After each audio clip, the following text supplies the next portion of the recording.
Hey YouTube, I'm back again with my third video entry of my book review for 50 Shades of Grey by E.L. James, as promised. Now I just want to start really quickly and give you a rundown of what the book was about. This girl who was about to graduate college who met this guy through interviewing him for a friend, and he was like this big time executive, and she was so nervous around him and basically fell head over heels for him.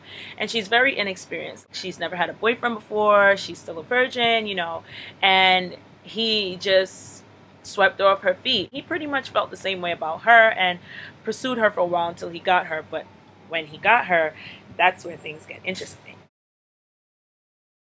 He has this different side where the way he interacts with the women he dates isn't really like a whole dating process. It's basically a whole dominant, submissive type relationship. Now, what a dominant is that's the person who expresses control in some part of the submissive's life, whether it be sexual or their regular life. They exude some type of control over this person.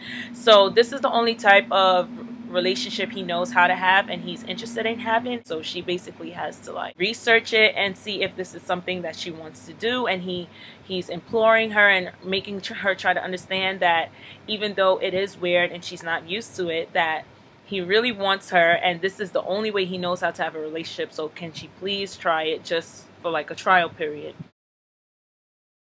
Have her come live in his apartment every weekend and basically exude control over her in, their sexual endeavors. It's really interesting to read because I've never heard of anything like that before. I mean, I've heard of dominatrix, but I never really knew what it was. So to find out what it was through the book was kind of interesting. He could whip her, he could, gag her, tie up her hands, basically have every type of control in their sexual life. She wasn't really for it at first because she's like really scared and she's really insecure. She doesn't know what to do, but she's like, oh my god, this guy's so amazing. I have to figure out a way to keep him in my life. So she's like, oh, you know what, I'll try it. And she has to like sign this contract, whatever.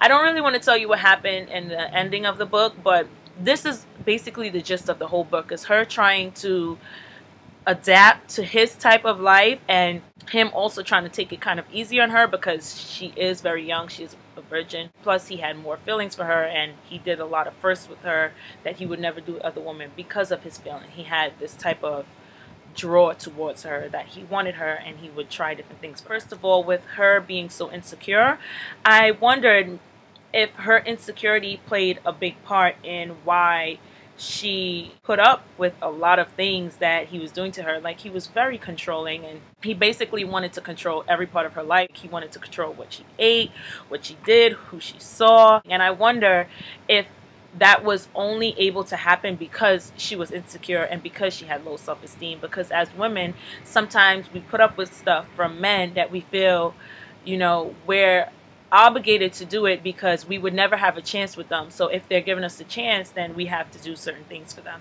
It really bothered me to read this in the book because she kind of made excuses for him and she reasoned everything on why he did the things that he did. In the book, there is kind of a foreshadowing for him being kind of messed up in the head and having like a messed up background and childhood. It makes me wonder if women in society would put up with something like this because they have low self-esteem. Because her best friend, her name is Kate. She's known as the vivacious one of the two. She is very confident, very secure within herself. And I wonder if Kate was the one that interviewed him, I don't think she would go through with it. I don't think she would put up with half the stuff that he did to Anastasia. Anastasia is the main character.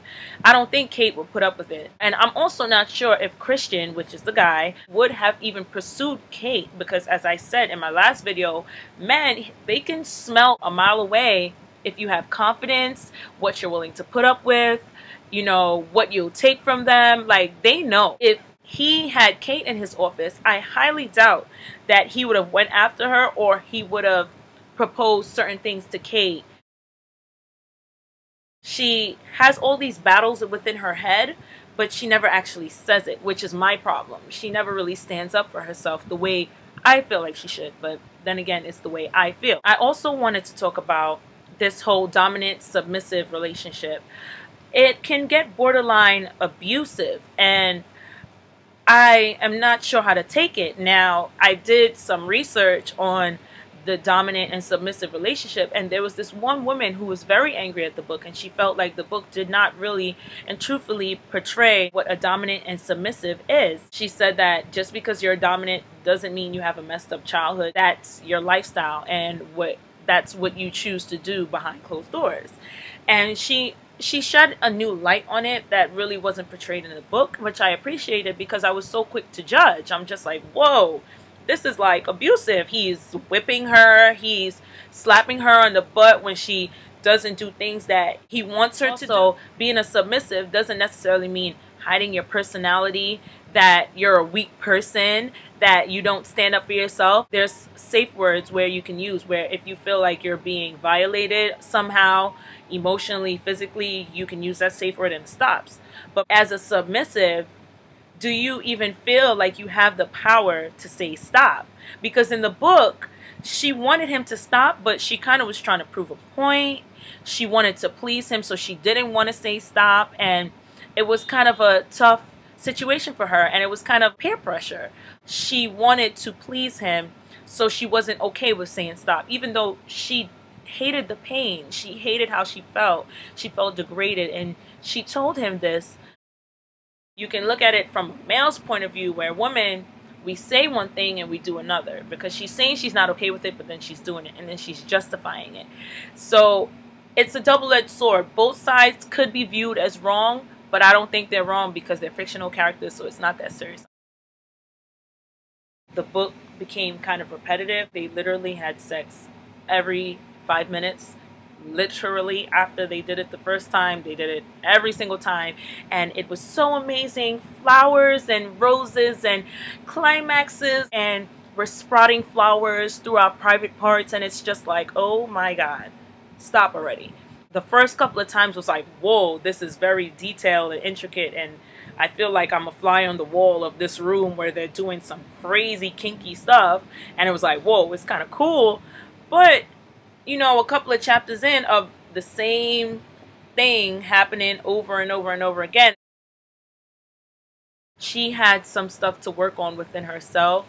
But every time she got around this character, she was so taken up with him and so in awe of him that she had no time to sit down and figure out, is this right for me? Is this what I want? What is this doing to my character? Who is this making me become? I think that's what women need to realize, is that if a man is making you miserable, it's okay to walk away. What it made me realize in this book is that it's okay if you don't have the typical interests of stuff in sex, and you can be kinky and you could be different, and it's okay. It made me more open to other people's lifestyles. I may not agree with it, I may not ever do it, but at the same time, I know it's out there, and I know not to judge and look at them like crazy, like, ew, you guys whip each other? Who does that?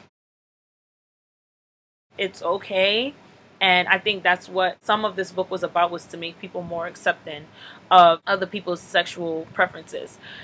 Overall, this book, it kind of goes either way. If you're really into like those frilly romance novels that's, you know, sex is all peaches and cream and amazing and rainbows and bunnies and sunshine and you climax and you sing, oh, then this book is for you. If you wanted something deeper, this book is not for you. So it goes either way. It really depends on your interests and what type of books that you read. I hope that my summary helped you. Please feel free to put your comments down there, put your opinion. I just created a Facebook fan page for this YouTube blog, vlog, whatever you want to call it. And it's called Boom Baby with 2 I's Entertainment.